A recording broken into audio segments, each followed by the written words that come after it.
திருச்சியில் எம்ஐஇடி பொறியியல் கல்லூரியில் 27ஆம் ஆண்டு விழாவில் கேபிஒய் பாலா கலந்து கொண்டு சிறப்பித்தார். திருச்சியில் உள்ள பிரபலமான கல்லூரிகளில் ஒன்றான குண்டூர் எம்ஐஇடி பொறியியல் கல்லூரியின் 27ஆம் ஆண்டு விழா நடைபெற்றது. இதில் நடிகர் கேபிஒய் பாலா கலந்து கொண்டு மாணவர்களுடன் உரையாற்றினார். இதில் சிறப்பாக பணியாற்றிய பேராசிரியர்களுக்கும் போட்டிகளில் வெற்றி பெற்ற மாணவர்களுக்கும் கல்லூரியின் தலைவர் முகமது பரிசு வழங்கி சான்றிதழ்களை வழங்கி பாராட்டினார். மேலும் கல்லூரியின் வரலாறு சிறப்புகளையும் எடுத்துரைத்தார். இந்த நிகழ்வில் கல்லூரியின் துணைத் தலைவர் அப்துல் ஜலால், கல்லூரி முதல்வர் நவீன் சையது மற்றும் பேராசிரியர்கள் பலர் கலந்து கொண்டனர். ஹாய் எல்லாருக்கும் வணக்கம். நான் கேபி பாலா பேசுகிறேன். இன்றைக்கி திருச்சியில் எம்ஐடி இன்ஜினியரிங் காலேஜில் ஆன்லைன் வந்தேன். உண்மையிலே அவ்வளோ சூப்பராக இருந்தது. பசங்க எல்லாருமே அவ்வளோ அன்பு கொடுத்தாங்க. நன்றி, எல்லாருக்கும் நன்றி. ரொம்ப ரொம்ப லவ் யூ. தேங்க்யூ. சூப்பராக இருந்துச்சு college. Thank you so much. Thank you for inviting me. Thank you.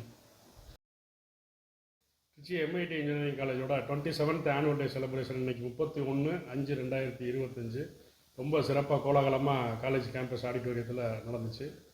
எல்லா ஸ்டூடெண்ட்ஸும் ரொம்ப ஆக்டிவாக இன்வால்மெண்ட்டாக பார்ட்டிசிபேட் பண்ணாங்க.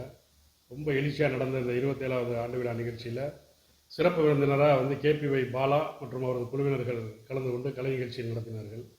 இந்த நிகழ்ச்சி மட்டுமல்லாமல் மாணவ மாணவிகள் பல்வேறு போட்டிகளில் வெற்றி பெற்ற கல்லூரியை சார்ந்த மாணவ மாணவிகள் மற்றும் பேராசிரியர் பெருமக்களுக்கு பரிசுகள் வழங்கி சிறப்பிக்கப்பட்டது.